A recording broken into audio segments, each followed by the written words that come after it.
ఇన్వెస్ట్మెంట్లను ఆకర్షించడంలో తెలంగాణ సరికొత్త రికార్డు నెలకొల్పింది. దేశంలోనే మొట్టమొదటి గమ్యస్థానంగా తెలంగాణ రాష్ట్రం ప్రపంచ వేదికపై ప్రత్యేకతను చాటుకుంది. దావోస్లో 3 రోజుల పాటు జరిగిన వరల్డ్ ఎకనామిక్ ఫోరం సదస్సులో ప్రపంచ దిగ్గజం కంపెనీలన్నీ భారీగా పెట్టుబడులకు తమ ఆసక్తిని ప్రదర్శించాయి. రాష్ట్రం ఏర్పడిన తర్వాత తొలిసారిగా తెలంగాణకు భారీ పెట్టుబడుల వరద వెల్లువెత్తింది. దాదాపు 40,000 కోట్ల పెట్టుబడులకు ఒప్పందాలు కుదిరాయి.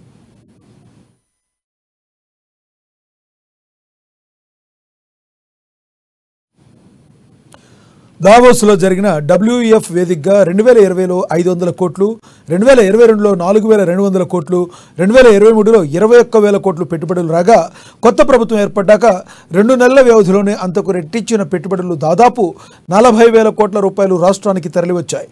వీటితో 35,000కు పైగా ఉద్యోగాలు లభించనున్నాయి.